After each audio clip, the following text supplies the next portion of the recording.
പ്രിയപ്പെട്ട കുട്ടികളെ നമ്മുടെ ചാപ്റ്റർ 1 ഇൻവേഷൻ ആൻഡ് റെസിസ്റ്റൻസ് അതിൻ്റെ പാർട്ട് 4 ക്ലാസ്സാണ് നമ്മളിപ്പോൾ നടത്തുന്നത്. 3 ക്ലാസ്സുകൾ ഓൾറെഡി ടീച്ചർ നമ്മുടെ ചാനലിൽ ഞാൻ പോസ്റ്റ് ചെയ്തായിരുന്നു. നിങ്ങളെല്ലാവരും കണ്ടു എന്ന് കരുതുന്നു. നല്ല നിലയിൽ കുട്ടികളത് കണ്ടിട്ടുണ്ട്. അപ്പം നമ്മൾ എന്താണ് ഈ ചാപ്റ്ററിൻ്റെ ഫസ്റ്റ് പാർട്ടിൽ പഠിച്ചത്? എങ്ങനെയാണ് യൂറോപ്യൻ രാജ്യങ്ങൾ ഇന്ത്യയിലേക്ക്, കേരളത്തിലേക്ക് ഇൻവേഷൻ നടത്തിയത്, അവരെങ്ങനെയാണ് ഇൻവേഡ് ചെയ്തത്, അതിനുവേണ്ടി അവരെന്തൊക്കെ സ്ട്രാറ്റജികൾ ഉപയോഗിച്ചു, അവരേതൊക്കെ യുദ്ധങ്ങൾ നടത്തി, അതിലെ പ്രധാനപ്പെട്ട ചില യുദ്ധങ്ങളൊക്കെ ടീച്ചർ നിങ്ങളെ ഒന്ന് ഓർമ്മിപ്പിക്കാം. Plassey, battle of Plassey, battle of Buxar, then Carnatic wars, 3 Carnatic വാറുകൾ, അതുപോലെ തന്നെ കേരളത്തിൽ നടന്ന ചില വാറുകൾ അല്ലേ, മാർത്താണ്ഡവർമ്മയുമായിട്ടൊക്കെ നടന്ന വാറുകൾ, കുളച്ചൽ ബാറ്റിൽ, ഇങ്ങനെയുള്ള കുറേ ബാറ്റിൽസ്, കുറേ സ്ട്രാറ്റജീസ് ഉപയോഗിച്ചിട്ടാണ് ഇൻവേഷൻ നടന്നത്.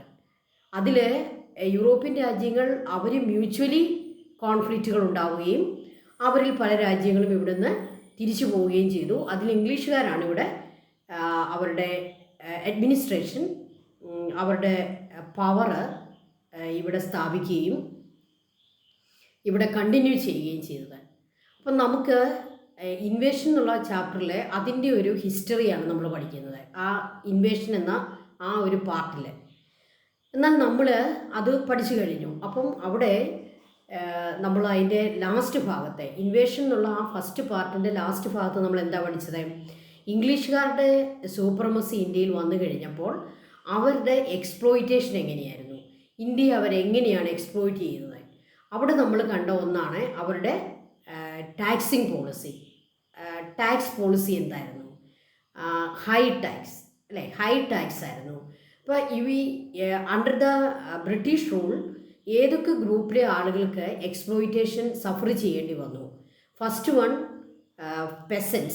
പെസൻസ് ആണ് അവരുടെ എക്സ്പ്ലോയിറ്റേഷൻ സഫർ ചെയ്ത ഫസ്റ്റ് ഗ്രൂപ്പ്. അതുപോലെ തന്നെ സെക്കൻഡ് ഗ്രൂപ്പാണ് ആർട്ടിസാൻസ്. അപ്പോൾ കഴിഞ്ഞ ദിവസം നമ്മൾ കണ്ടതാണ് പെസൻസ് ആൻഡ് ആർട്ടിസാൻസ്. ഈ 2 ഗ്രൂപ്പിൻ്റെയും ലൈഫ് വളരെ മിസറബിളായി മാറിയ ഒരു ഭരണമായിരുന്നു ബ്രിട്ടീഷ് ഭരണം. അവിടെ വീണ്ടും നമ്മൾ ഒരു കാര്യം കൂടി അവിടെ പഠിച്ചിട്ടുണ്ട്. ബ്രിട്ടീഷ് എക്സ്പ്ലോയിറ്റേഷൻ പെസൻസിനെ ഏത് രീതിയിലായിരുന്നു? ടാക്സ് പോളിസി ആയിരുന്നു. അവർക്ക് 3 ടൈപ്പ് ടാക്സ് ഉണ്ടായിരുന്നു. ഒന്നാമത്തേത് പെർമനൻ്റ് ലാൻഡ് റവന്യൂ സെറ്റിൽമെൻറ്റ്, രണ്ടാമത്തേത് റൈറ്റ് വാരി, മൂന്നാമത്തേത് മാഹിൽ വാരി. ഇങ്ങനെ 3 ടാക്സ് പോളിസികൾ അവർ ഇവിടെ ഇൻട്രൊഡ്യൂസ് ചെയ്തു. അത് 3ഉം എക്സ്പ്ലോയിറ്റേഷൻ ആയിരുന്നു. അപ്പോൾ ആ 3നെ പറ്റിയും നിങ്ങൾ പഠിച്ചതാണ്. അതുപോലെ തന്നെ ആർട്ടിസാൻസിൻ്റെ ലൈഫ് വളരെ മിസറബിളായി മാറി. അവർക്ക് എന്തെല്ലാം നഷ്ടപ്പെട്ടു? They lost their occupation, they lost everything. അപ്പോൾ അവർക്ക് അവരുടെ ഓക്യുപ്പേഷൻ പോലും നഷ്ടപ്പെട്ട് അവർ തൊഴിൽ പോലും ഇല്ലാത്ത ആളുകളായി മാറി. അവരുടെ ലൈഫ്, അവർക്ക് ഇൻകം ഇല്ലാതായി, അവരുടെ ലൈഫ് വളരെ പുവർ കണ്ടീഷനിലേക്ക് പോയി. അവിടെ വരെയാണ് നമ്മൾ പഠിച്ചു വെച്ചിരിക്കുന്നത്. അപ്പം ഇതിന് എന്തുണ്ടാകും? റെസിസ്റ്റൻസ് ഉണ്ടാകും. ഇങ്ങനെ എക്സ്പ്ലോയിറ്റേഷൻ കൊണ്ട് വളരെ നിസ്സഹായരായിപ്പോയ നമ്മുടെ ഇന്ത്യക്കാരെ ഈ പെസൻസും ആർട്ടിസാൻസും അങ്ങനെ ഓരോ ഗ്രൂപ്പ് ആൾക്കാരും ബ്രിട്ടീഷുകാരെ എന്ത് ചെയ്യാൻ തുടങ്ങി? റെസിസ്റ്റ് ചെയ്യാൻ തുടങ്ങി, അവരെ പ്രതിരോധിക്കാൻ തുടങ്ങി, അവരെ എതിർക്കാൻ തുടങ്ങി. അപ്പോൾ ഇനി നമുക്ക് പഠിക്കുന്നത് ഈ 2ാം പാർട്ടിലേക്ക് നമ്മൾ പോവുകയാണ്, റെസിസ്റ്റൻസ്. ആരൊക്കെയാണ് ബ്രിട്ടീഷുകാരെ റെസിസ്റ്റ് ചെയ്തത്, ചെറുത്തു നിന്നത്? അതിന് ശരിക്കും പറഞ്ഞാൽ അതിൻ്റെ ഒരു മലയാളം വേർഡെന്ന് പറയുന്നത് ചെറുത്തു നിൽക്കുക. അപ്പം അങ്ങനെ ചെറുത്തു നിന്ന ഗ്രൂപ്പുകൾ ഏതൊക്കെയാണ്? അവരെങ്ങനെയാണ് അവർ ചെറുത്തു നിന്നത്? എന്തൊക്കെയായിരുന്നു അവർ, എന്തെല്ലാം ആക്ടിവിറ്റീസാണ് അതിൻ്റെ ഭാഗമായിട്ട് ചെയ്തത്? അതാണ് ഇനി നമ്മൾ പഠിക്കുന്നത്. അപ്പോൾ ഇന്നത്തെ നമ്മുടെ ക്ലാസ്സിലേക്ക് നമുക്ക് കയറാം. Okay, resistance. ആദ്യം ഇവിടെ ഒരു കാര്യം കൂടി പറഞ്ഞിട്ട് നമുക്ക് ഈ ഫസ്റ്റ് റിബല്യനിലേക്ക് പോകാം. ബംഗാളിലുണ്ടായ ഒരു ഫാമിനെ പറ്റി നമ്മുടെ ടെക്സ്റ്റിൽ പറയുന്നുണ്ട്. ബംഗാളിൽ ഈ എക്സ്പ്ലോയിറ്റേഷൻ്റെ അവസാന ഭാഗത്ത് വലിയൊരു ഫാമിനുണ്ടായി. എന്താണ് ഈ ഫാമിൻ? പട്ടിണി അല്ലേ? പട്ടിണി മരണം ഉണ്ടാകുന്നതിനാണ് പറയുക ഫാമിൻ. വെറുതെ പട്ടിണിയല്ല, പട്ടിണി കൊണ്ട് ആഹാരമില്ലാതെ, ഫുഡില്ലാതെ ആളുകൾ കൂട്ടത്തോടെ മരിച്ചു പോകുന്ന അവസ്ഥയാണ് ഫാമിൻ. അങ്ങനെ ആളുകൾ ഭക്ഷണമില്ലാതെ ബംഗാളിൽ 40 ലക്ഷം ആൾക്കാരെ, 40 lakhs പീപ്പിള് ആ കാലഘട്ടത്തിൽ മരിച്ചുപോയി. Loss their life. 40 lakh people loss their life in Bengal only in that time. അപ്പോൾ ഒന്ന് ഓർത്ത് നോക്കിയേ, ബംഗാൾ ഫാമിൻ അന്നത്തെ ഏറ്റവും വലിയ ഒരു വലിയ ദുരന്തമായിരുന്നു. അപ്പോൾ അങ്ങനെയൊക്കെയുള്ള വലിയ സംഭവങ്ങൾ ഈ ബ്രിട്ടീഷ് റൂളിൽ ഇന്ത്യയിൽ സംഭവിച്ചു. അപ്പോഴാണ് ഈ റെസിസ്റ്റൻസ് ആരംഭിക്കുന്നത്. നമുക്കിങ്ങനെ പല റിബല്യൻ പഠിക്കാനുണ്ട്. റിബല്യൻ എന്ന വാക്കിൻ്റെ അർത്ഥം എന്താണ്? എന്താണ്? കൂട്ടമായിട്ട് ആളുകൾ ചെയ്യുന്ന എന്താണ് സമരം അല്ലേ? കൂട്ടമായിട്ട് ആളുകൾ നടത്തുന്ന റിവോൾട്ട് എന്നുള്ള വാക്ക് ഉപയോഗിക്കാം. റിവോൾട്ട്, സമരം. വെറുതെ നമ്മളിങ്ങനെ നമ്മുടെ നാട്ടിലൊക്കെ കാണുന്ന പോലെ ആളുകൾ വെറുതെ നടന്ന് എന്തെങ്കിലും മുദ്രാവാക്യങ്ങളൊക്കെ വിളിക്കുന്നതിന് മാത്രമല്ല നമ്മൾ റിബല്യൻ എന്ന് പറയുന്നത്. ആയുധമൊക്കെ എടുത്ത് അത്യാവശ്യം സമരം നടത്തുന്നതിനാണ് റിബല്യൻ എന്ന് പറയുക. അപ്പോൾ ഒന്നാമത് ഈ ബംഗാൾ ഫാമിൻ്റെ ഫലമായിട്ട് എല്ലാവരും ബ്രിട്ടീഷുകാരെ റെസിസ്റ്റ് ചെയ്യാൻ തുടങ്ങുകയും ബംഗാളിൻ്റെയും ഇന്ത്യയുടെയും പല ഭാഗങ്ങളിലും ഇതുപോലുള്ള റിബല്യൻസ് പൊട്ടിപ്പുറപ്പെടുകയും ചെയ്തു. അപ്പം അവരെ സാധാരണഗതിയിൽ റിബല്യനിലേക്ക് വരാത്ത 2 വിഭാഗം ആൾക്കാരാണ് സന്യാസീസ് ആൻഡ് ഫക്കീർസ്. ആരാണ് സന്യാസി, ആരാണ് ഫക്കീർ? സന്യാസി എന്ന് പറയുന്നത് നമുക്കറിയാം, ഹിന്ദു റിലീജിയനിൽ ദൈവത്തെ പൂജിച്ച് ഭക്തരായിട്ട് ജീവിക്കുന്ന ആളുകളാണ് സന്യാസീസ്. മങ്സ് അല്ലേ? മങ്സ് എന്ന് പറയും. അതുപോലെ തന്നെ ഇസ്ലാം റിലീജിയനിൽ അതേ രീതിയിൽ ജീവിക്കുന്ന ആളുകളാണ് ഫക്കീർ. അപ്പോൾ ഇസ്ലാമിൽ അവരെ ഫക്കീർ എന്ന് വിളിക്കുന്നു, ഹിന്ദു റിലീജിയനിൽ അവരെ സന്യാസി എന്ന് വിളിക്കുന്നു. അപ്പോൾ ഈ sanyasis and fakirs they also support the rebellion in Bengal and other parts of India. So this rebellion is known as സന്യാസി ഫക്കീർ റിബല്യൻ. സന്യാസി ഫക്കീർ റിബല്യനെ പറ്റി നമുക്കൊരു നോട്ട് എഴുതാൻ പഠിക്കാം. 4 പോയിന്റ് പഠിക്കാം. The East India Company made no effort to solve the problem of famine in Bengal. So there was a famine in Bengal and lakhs of people, 40 lakh people lost their life. അപ്പോൾ അന്നത്തെ കാര്യം നമ്മുടെ ആനന്ദമഠം, നിങ്ങൾ ഓർക്കുന്നുണ്ടോ? Teacher പഠിപ്പിച്ചതാണ്. ആ കാലത്തെ ആളുകളുടെ ദുരിതത്തെപ്പറ്റി, അന്നത്തെ ബ്രിട്ടീഷ് എക്സ്പ്ലോയിറ്റേഷൻ്റെ ആ സിവിയറിറ്റിയെ പറ്റി ബങ്കിം ചന്ദ്ര ചാറ്റർജി എഴുതിയ നോവലാണ് ആനന്ദമഠം. ഈ ആനന്ദമഠത്തിനകത്ത് പറയുന്നുണ്ട് അന്നത്തെ ബംഗാൾ ഫാമിനിലെ ആളുകൾ ആദ്യകാലത്ത് അവരവരുടെ വീട്ടിലെ സാധനങ്ങളൊക്കെ വിറ്റ് ഭക്ഷണം മേടിച്ച് കഴിച്ചു. പിന്നെ ഭക്ഷണം കിട്ടാതായി, എങ്ങും ഭക്ഷണമില്ലെന്നായി. അപ്പോൾ അവരെ വീട്ടിൽ കൂടെ കയറി വരുന്ന എലിയെയും അവരുടെ വീട്ടിലുണ്ടായിരുന്ന ഡോഗിനെയൊക്കെ പിടിച്ച് തിന്നു. അങ്ങനെ എലിയെയും ഡോഗിനെയൊക്കെ തിന്നു കഴിഞ്ഞപ്പോഴത്തേക്ക് ആളുകൾക്ക് പല രോഗങ്ങളും പിടിച്ചു. അങ്ങനെ ആളുകൾ കൂട്ടത്തോടെ ചത്തൊടുങ്ങി. അപ്പോൾ ഇതൊക്കെ നമ്മുടെ ആനന്ദമഠ എന്ന് പറയുന്ന ആ നോവലിനകത്ത് ഇതൊക്കെ ബങ്കിം ചന്ദ്ര ചാറ്റർജി തന്നെ നോവലിൽ എഴുതിയിട്ടുണ്ട്. ഈ ആനന്ദമഠം അവിടെ നിങ്ങൾ ഒരു കാര്യം കൂടി ഓർക്കുക. ആനന്ദമഠം എന്ന നമ്മുടെ നോവലിൽ നിന്നാണ് നമ്മുടെ ദേശീയ ഗീതം എടുത്തിരിക്കുന്നത്. വന്ദേ മാതരം അല്ലേ? നിങ്ങൾക്ക് ആ പാട്ടറിയാം. വന്ദേ മാതരം എന്നുള്ള ആ സോങ് നമ്മുടെ ദേശീയ ഗീതമെന്നാണ് അറിയപ്പെടുക. നാഷണൽ ആന്തമല്ല. നാഷണൽ ആന്തം നമുക്കറിയാം ജനഗണമനയാണ്, അത് വേറെ. ഇത് നാഷണൽ സോങ് എന്ന് പറയും. നാഷണൽ സോങ് അതാണ് വന്ദേ മാതരം. വന്ദേ മാതരം ഏത് പുസ്തകത്തിൽ നിന്നാണ് എടുത്തിരിക്കുന്നത്?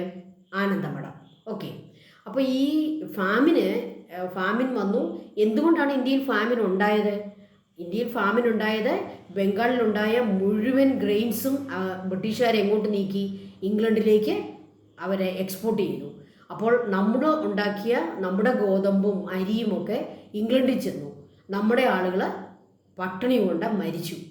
അപ്പോൾ അതിനെ ഒന്ന് സോൾവ് ചെയ്യാനായിട്ട് ബ്രിട്ടീഷുകാർ അല്ലെങ്കിൽ ഇംഗ്ലീഷ് ഈസ്റ്റ് ഇന്ത്യ കമ്പനി, അവരാണല്ലോ ഭരിക്കുന്നത് English east India company.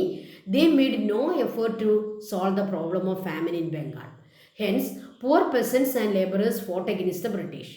This revolt was supported by sannyasis and fakirs. So it was called the Sannyasi Fakir Rebellion. അപ്പോൾ സന്യാസി ഫക്കീർ റിബല്യൻ എന്ന് പറയുന്ന ഈ റിബല്യൻ സന്യാസി ഫക്കീർസ് മാത്രമല്ല നടത്തിയത്, labourers and peasants also participated in it. And sanyasis and fakirs also support the rebellion. So it was known as Sannyasi Fakir Rebellion. Okay. Then next, peasants റിവോൾട്ടിലേക്ക് നമ്മൾ വരികയാണ്. അപ്പോൾ സന്യാസി ഫക്കീർ എന്ന് പറയുന്ന ആ ഗ്രൂപ്പ് ബ്രിട്ടീഷുകാർക്കെതിരെ ഒരു റിബല്യൻ സംഘടിപ്പിച്ചു. ഇനി രണ്ടാമത്തെ റിവോൾട്ട് എന്ന് പറയുന്നത്, റിവോൾട്ട് റിബല്യൻ ഓൾമോസ്റ്റ് സെയിം വേർഡാണ് കേട്ടോ. അത് നമുക്ക് അങ്ങോട്ടും ഇങ്ങോട്ടും ഉപയോഗിക്കാം. ചിലപ്പോൾ നമ്മൾ റിബല്യൻ എന്ന് പറയുന്നു, ചിലപ്പോൾ നമ്മൾ റിവോൾട്ട് എന്ന് പറയുന്നു. ഓൾമോസ്റ്റ് സെയിം ആണ്, നിങ്ങൾക്ക് രണ്ട് വാക്കുകളും ഉപയോഗിക്കാം. ഇനി നമ്മൾ നീലം പെസൻസ് റിവോൾട്ട്. നീലം എന്ന് പറയുന്ന അന്നത്തെ ഡൈ ചെയ്യാൻ ഉപയോഗിക്കുന്ന ഒരു മെറ്റീരിയലായിരുന്നു നീലം. അതൊരു പ്ലാന്റ്, അതിൻ്റെ കായാണ്, ഒരു പ്ലാന്റിൻ്റെ കായാണ്. അമരി എന്നാണ് ആ പ്ലാന്റിൻ്റെ പേര്, അമരി. ഈ അമരി പ്ലാന്റിലുണ്ടാകുന്ന ഒരു കായ, അതിനകത്ത് അതാണ് അന്നത്തെ കാലത്തെ തുണികൾക്ക് നിറം കൊടുക്കാൻ ഉപയോഗിക്കുന്ന ഡൈ ആയിരുന്നു. അപ്പോൾ ഈ അമരി കൃഷി ചെയ്യണമെന്ന് ബംഗാളിലുള്ള പെസൻസിനോട് അവിടുത്തെ ബ്രിട്ടീഷുകാർ ആവശ്യപ്പെട്ടു. അതിന് നല്ല വില കൊടുക്കാമെന്നും അവരെ പ്രോമിസ് ചെയ്തു. ഈ പ്രോമിസ് വിശ്വസിച്ച് അവിടെയുള്ള ബംഗാളിലെ പെസൻസ് അവരുടെ നല്ല ഭൂമി മുഴുവൻ നീലം അല്ലെങ്കിൽ അമരി എന്ന് പറയുന്ന പ്ലാന്റ് അവർ കൾട്ടിവേറ്റ് ചെയ്തു. അപ്പോൾ അമരി പ്ലാന്റ് കൾട്ടിവേറ്റ് ചെയ്യുന്ന പെസൻസിനെയാണ് നമ്മൾ എന്ത് പേര് പറയുക? നീലം പെസൻസ്. നീലം പെസൻസ്, അല്ലാതെ നീല നിറമുള്ളവരൊന്നും അല്ല കേട്ടോ. നമ്മൾ അങ്ങനെ തെറ്റിദ്ധരിക്കരുത്. നീല നിറമുള്ള പെസൻസ് അല്ല നീലം പെസൻസ് എന്ന് പറയുന്നത്. ഈ ഇൻഡിഗോ എന്ന് പറയുന്ന അത് ഞാൻ പറഞ്ഞില്ല. നീലം എന്ന വാക്കിന് ഇംഗ്ലീഷിൽ പറയുന്നത് ഇൻഡിഗോ. അപ്പോൾ ഇൻഡിഗോ കൾട്ടിവേറ്റ് ചെയ്യുന്ന പെസൻസ് ആണ് ഇൻഡിഗോ പെസൻസ്, നീലം പെസൻസ്. ഓക്കെ. അവരുടെ റിവോൾട്ട് എന്തിനു വേണ്ടിയായിരുന്നു? അവരൊരു റിവോൾട്ട് സംഘടിപ്പിച്ചു. എന്തായിരുന്നു അതിൻ്റെ റീസൺ? അതിൻ്റെ റിസൾട്ട് എന്തായിരുന്നു? അതാണ് നമ്മൾ ഇനിയായി പഠിക്കുന്നത്. It was the circumstances that led to the neelam what was the circumstances that led to the neelam peasant revolt 1859 Bengal. 1859 ബംഗാളിൽ നടന്ന നീലം പെസൻറ്റ് റിവോൾട്ടിൻ്റെ സർക്കംസ്റ്റാൻസസ് എന്തായിരുന്നു? അതിൻ്റെ ബാക്ക്ഗ്രൗണ്ട് എന്തായിരുന്നു? The British farmers forced the Indian farmers to cultivate the indigo plant for the factories established in the villages. അപ്പോൾ ബംഗാളിലെ പല വില്ലേജുകളിലും ഈ നീല ഉപയോഗിച്ച് തുണി ഡൈ ചെയ്യുന്ന ഫാക്ടറികളുണ്ടായിരുന്നു. അപ്പോൾ ആ ഫാക്ടറികളിലേക്ക് ധാരാളം ഇൻഡിഗോ അവർക്ക് ആവശ്യമുണ്ട്, നീലം അവർക്ക് ആവശ്യമുണ്ട്. അതിനുവേണ്ടി ബ്രിട്ടീഷ് ഫാർമേഴ്സ് ഈ ഇന്ത്യൻ ഫാർമേഴ്സിനെ, ബംഗാൾ ഫാർമേഴ്സിനെ എന്തിനു വേണ്ടി കമ്പൽ ചെയ്തു? To cultivate a indigo plant. അവർ വേറെ പല കാര്യങ്ങളും കൾട്ടിവേറ്റ് ചെയ്തുകൊണ്ടിരുന്നവരെ ഇൻഡിഗോ പ്ലാന്റ് കൾട്ടിവേറ്റ് ചെയ്യാനായിട്ട് ഇവരെന്ത് ചെയ്തു? ബ്രിട്ടീഷുകാരെ അവരെ കമ്പൽ ചെയ്തു. The British farmers compel or force the Indian farmers to cultivate indigo plant for their factories established in the villages. Indigo produce from the amari plant could be sold only for the British. That was the rule. അപ്പോൾ ബ്രിട്ടീഷുകാർ rule വെച്ചു, indigo produced from the amari plant could be sold only to the British.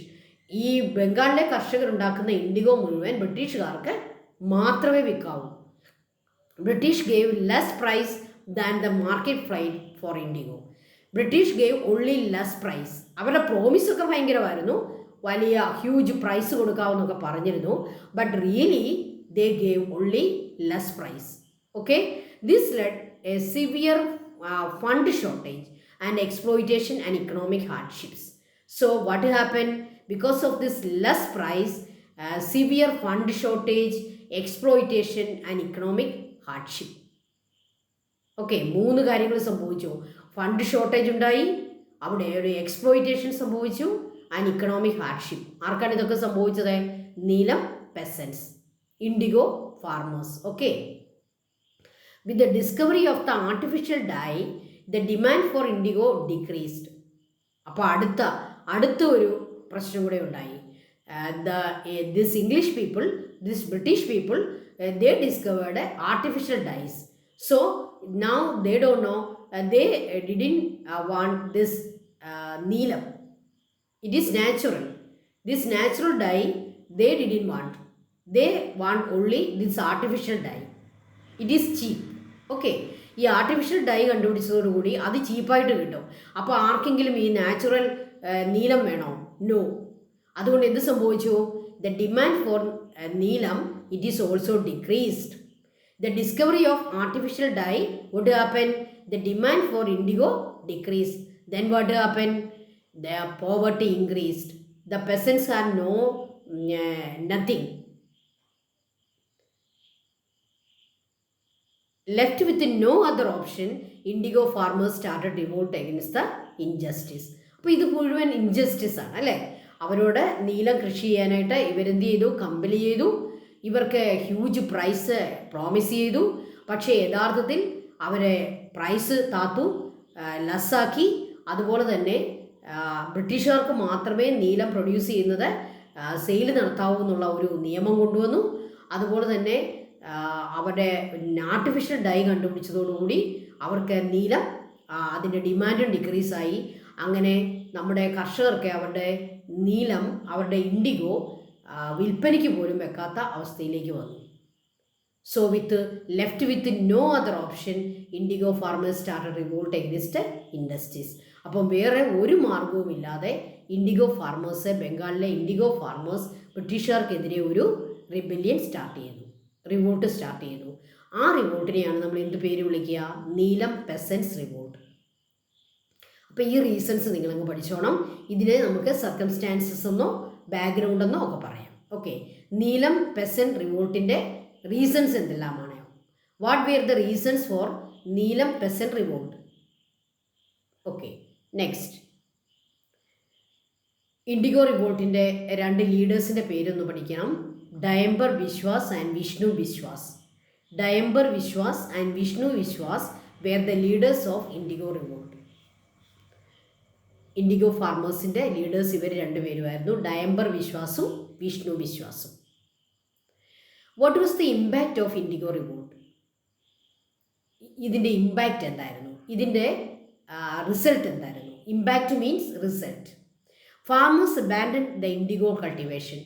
IndiGo cultivate ചെയ്യുന്നില്ലെന്ന് അവരങ്ങ് തീരുമാനിച്ചു. Farmers stop the IndiGo cultivation. നമ്മളും ആണെങ്കിലും അതല്ലേ ചെയ്യുള്ളൂ അല്ലേ?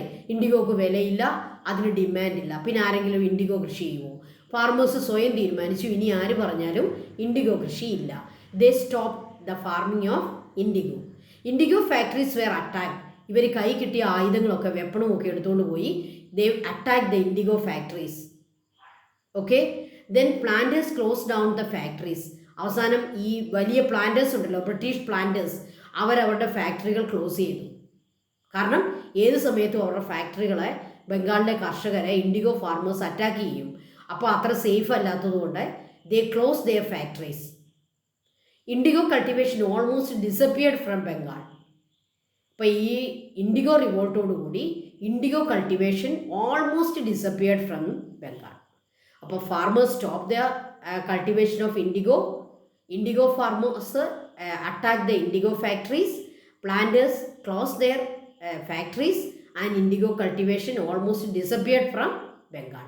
These are the impact of indigo revolt. വളരെ സിമ്പിൾ അല്ലേ? 4 ഇമ്പാക്റ്റുകളാണ് കൊടുത്തിരിക്കുന്നത്. വളരെ സിമ്പിളാണ്, നിങ്ങളത് പഠിച്ചു വെക്കുക. ഓക്കെ, നെക്സ്റ്റ് നമ്മളിനി അടുത്ത ഒരു ഗ്രൂപ്പിൻ്റെ റിവോൾട്ടിലേക്ക് പോവുകയാണ്. അപ്പം നമ്മളിപ്പോൾ ഏതൊക്കെ ഗ്രൂപ്പിനെ പഠിച്ചു? റിവോൾട്ട് നടത്തിയ 2 ഗ്രൂപ്പിനെ ടീച്ചർ ഇപ്പം പഠിപ്പിച്ചു. ഒന്ന് സന്യാസി ഫക്കീർ റിവോൾട്ട്, രണ്ടാമത്തത് neelam peasants revolt or indigo farmers revolt. ഇനി നമ്മൾ പഠിക്കുന്നത് മറ്റൊരു ഗ്രൂപ്പാണ് ട്രൈബൽ. ആരാണ് ട്രൈബൽസ്?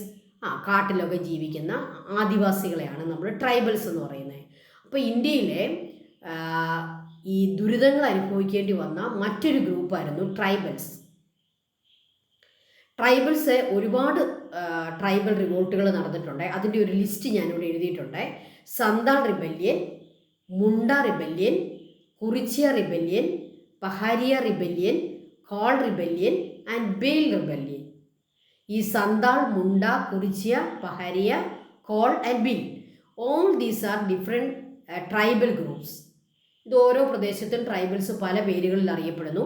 ഓരോ സ്റ്റേറ്റിലും അവർക്ക് വേറെ വേറെ പേരുകളാണ്. അപ്പോൾ അങ്ങനെ പല പല സ്റ്റേറ്റുകളിലെ ഈ ട്രൈബൽസിൻ്റെ റിബല്യനാണ് ഈ പറയുന്നതെല്ലാം. സന്താൾ, ദെൻ മുണ്ട, കുറിച്യ എന്ന് പറയുന്നത് നമ്മുടെ കേരളത്തിലാണ് കേട്ടോ. വയനാട് ഭാഗത്ത് കാണുന്ന ഒരു ട്രൈബൽ ഗ്രൂപ്പാണ് Kurichiya. Paharia, Kol and Bhil. Next, tribal റിബല്യൻസിൻ്റെ റീസൺ എന്തായിരുന്നു? അതിനെ വളരെ ബ്രീഫായിട്ട് പറഞ്ഞാൽ 2 റീസണാണ് അതിനുള്ളത്. ട്രൈബൽസ് ബ്രിട്ടീഷുകാരോട് റിബല്യൻ നടത്താനായിട്ട് 2 റീസൺസ് ആണുള്ളത്. British colonial exploitation and land grabbing. British colonial exploitation and land grabbing. British people, they impose huge tax for this tribals.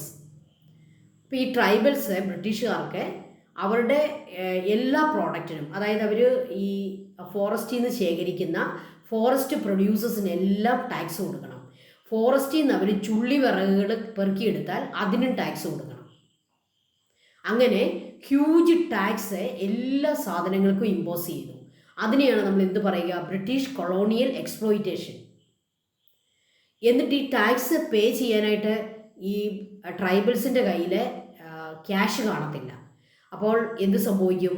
അവരുടെ ലാൻഡ് ബ്രിട്ടീഷുകാരെ സീസ് ചെയ്ത് പിടിച്ചോണ്ട് പോകും. അതിനാണ് ലാൻഡ് ഗ്രാബിംഗ് എന്ന് പറയുക. Land ceasing. ബ്രിട്ടീഷ് പീപ്പിൾ ദേ സീസ് land if this poor tribals they fail to pay tax. If the tribals fail to pay tax, what happened? Their land were seized by British people. So British colonial exploitation and land grabbing was the first reason for tribal rebellion. Then what is the second reason? Financial exploitation by money lenders and merchants. So ഈ ഒരു poor situation ചൂഷണം ചെയ്യുന്ന രണ്ടാമതൊരു group ആ നാട്ടിലൊക്കെ ഉണ്ടായിരുന്നു. അവരെയാണ് നമ്മൾ വിളിക്കുക മണി ലെൻഡേഴ്സ്. നമ്മൾ ബ്ലേഡ് പലിശക്കാരെന്നൊക്കെ നമ്മുടെ നാട്ടിൽ പറയുന്ന ആൾക്കാരെ. അതുപോലെ തന്നെ മെർച്ചൻസ്. ഈ മണി ലെൻഡേഴ്സും മെർച്ചൻസും എങ്ങനെയാണ് ട്രൈബൽസിനെ എക്സ്പ്ലോയിറ്റ് ചെയ്യുക? മണി ലെൻഡേഴ്സ് ടാക്സ് പേ ചെയ്യാൻ വേണ്ടി they gave money to this tribals for paying tax. Then what happened? This tribals they couldn't repay the money to this money lenders. Then what happened? Money lenders they seized the land of this tribals. Money lendersum ഇവരുടെ land സീസ് ചെയ്യും, പിടിച്ചെടുക്കും. എന്തുകൊണ്ടാണ്? ഇവർക്ക് പണം കൊടുക്കും tax അടയ്ക്കാൻ. ഇവർ ആ പണം മേടിച്ച് ടാക്സ് അടയ്ക്കും. Then what happen? അവർക്ക് റീപേ ചെയ്യാനായിട്ട് അവരുടെ ഈ പണമില്ല. അപ്പോൾ ഈ മണി ലെൻഡേഴ്സ് എന്ത് ചെയ്യും? ഇവരുടെ ഭൂമി പിടിച്ചെടുക്കും. അപ്പോൾ the financial exploitation by money lenders. ഇനി മെർച്ചൻസ് എങ്ങനെയാണ് ഇവരെ എക്സ്പ്ലോയിറ്റ് ചെയ്യുക? മെർച്ചൻസ് ഇവരുടെ ഫോറസ്റ്റിൽ നിന്ന് കിട്ടുന്ന പ്രോഡക്റ്റുകൾ മേടിക്കുക. എന്നിട്ട് എന്ത് ചെയ്യും? ആ പ്രോഡക്റ്റുകൾ വളരെ ചീപ്പ് റേറ്റിൽ ട്രൈബൽസിനോട് മേടിച്ചിട്ട് ഹ്യൂജ് റേറ്റിൽ അത് മാർക്കറ്റിൽ കൊണ്ടുപോയി വിൽക്കും. അങ്ങനെ ഇവരെ എക്സ്പ്ലോയിറ്റ് ചെയ്യും. So this merchants they gave only low price for forest products, and they sell the same product for high price in market. Okay, so the British people and this money lenders and merchants, all these people exploit this tribal group. So they also start rebellion against the British, against the money lenders and against the merchants. അപ്പം മറ്റു option ഇല്ലാതെ ഈ tribal പീപ്പിളും ഈ 3 കൂട്ടർക്കെതിരെയും സമരം നടത്തി. ബ്രിട്ടീഷുകാർക്കെതിരെ, money ലെൻഡേഴ്സിനെതിരെ, മെർച്ചൻസിനെതിരെ. So what is the reason for tribal rebellion? British colonial exploitation and land grabbing and financial exploitation by money lenders and merchants. Okay, നിങ്ങൾ ഒരു ആദിവാസി ലീഡറെ കാണുക.